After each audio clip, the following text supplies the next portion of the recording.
What's up guys, you're watching the Sid Show, and if you're new to my channel, then don't forget to subscribe and like. Today our topic is PlayStation 5 error, and the error is E2-8223b089, unable to connect to the server.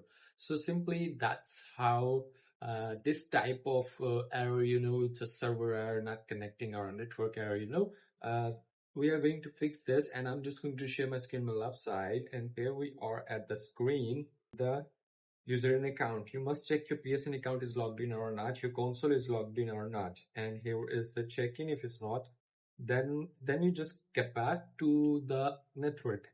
Here we are. Just go back to the network. I'm just stuck here, and here's the network.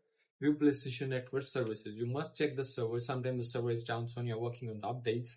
Are undergoing maintenance updates. Here's everything is working good.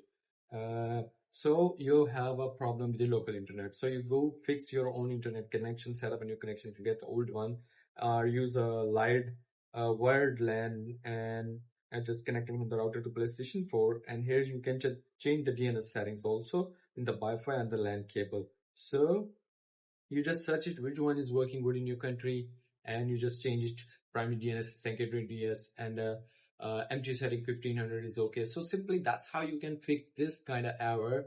And if you want to ask me a question, then leave a comment in the comment box, and catch you later.